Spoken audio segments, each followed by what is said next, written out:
Meet my kakambal! Char, siya yung best friend ko since college pa. And ngayon nga lang ulit kami nagkita. Dito pala kami kumain sa Soldado Valley. Say hi muna kayo kay Jelly. Camera siya yarn. Nasabi kong kakambal kasi as in magkadikit talaga kami lagi nung college. Tapos tinatawag nila kaming kambal kasi magkamukha na daw kami. Pareho din kasi kaming maliit. Baka yun kakambal sa height.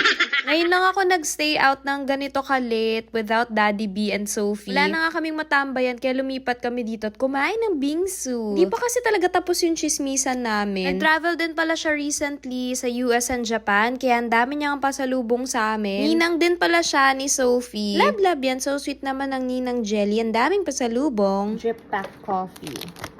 Have one more. It's for you. Yeah, it's for me. You give it to your friend. She gave it to me. Oh. Ay, kita! Oh, wow! It's a book! About Baby Shark! Oh, and it has like this, so it's nice. Harap pa pa kayo. There's more here. Oh, wow! What's that? No, Wanna show everyone? yeah. Here. There! It's Anna and Elsa Band-Aid. Whoa! What's that? Oh, wow! Loose Band-Aid dong. Cute! Oh! What is that? I think this is for mommy. It's for you. Wait, it's makeup. It's for you. Oh, wow. It's for you. It's for me? It's makeup for you. It's makeup for me. Oh, look at the colors. Thank you, Jelly. What's that? It's a towel. Yeah, so you can wipe. It's cute. New towel. Yeah, that one is for mommy. It's for you. Yeah. I put it on my face and then it makes my face look nicer. Oh, there. To protect our skin. So many gifts from Ninang. You want to say something to her? Yeah. What do you want to say? Thank you. Thank you, Ninang Jelly.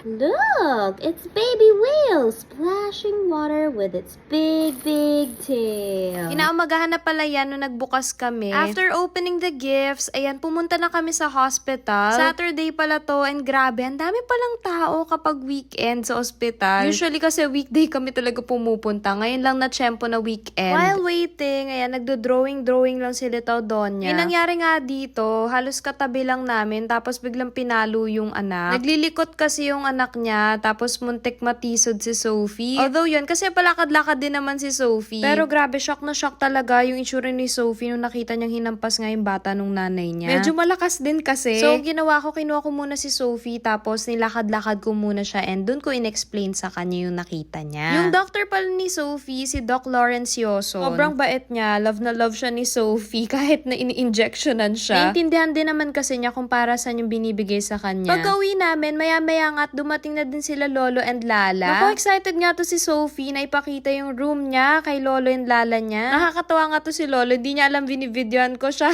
Nagsasasayaw siya, pero kitang-kita niyo naman yung effort talaga ng Lolo at Lala. Oh, pipicturean daw sila ni Sophie. O, diba? Sige ka, post yarn. Ay, sus, napaka-sweet talaga. Kaya love na love yan ni Little Donya. Umorder din pala kami nito. Malapit lang to sa amin. Ang sarap. Ambos Panaderia yung pangalan sa Bel Air. O, next niyan, pumunta kaming Pampanga. Love, love!